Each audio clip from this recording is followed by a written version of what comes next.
போற உட்காந்துருவோம் ரோட்ல. சென்னையில் சாலையின் நடுவே மின்கம்பங்களை விழுங்கி திடீரென உருவான பெரும் வெள்ளம். இந்த சாலையில அவசரத்துக்கு ஆம்புலன்ஸ் கூட வர முடியாது. அத்தியாவசிய தேவைக்கே வெளிவர முடியாமல் வீட்டுக்குள் முடங்கிய பொதுமக்கள்.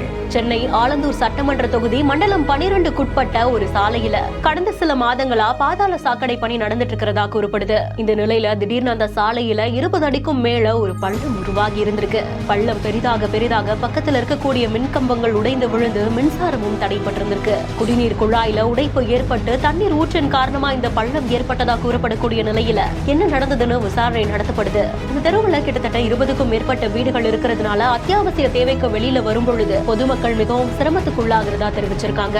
பள்ளம் மூடப்படுறது மட்டுமில்லாம கூடிய விரைவில் பணிகளும் முடிவடையணும் அப்படின்னு பொதுமக்கள் கோரிக்கை வைத்திருக்காங்க. செய்தி குறித்து உங்களுடைய கருத்துக்களை கமெண்ட் செக்ஷன்ல சொல்லுங்க. மேலும் செய்திகளுக்கு பிஹைண்ட் நியூஸை ஃபாலோ பண்ணிக்கோங்க. செய்திகளை வழங்குவோர் ஜிடி ஹாலிடேஸ், பிரித்தி இனர்வேர்ஸ் மற்றும் என்வே ஹாஸ்பிட்டல்ஸ்.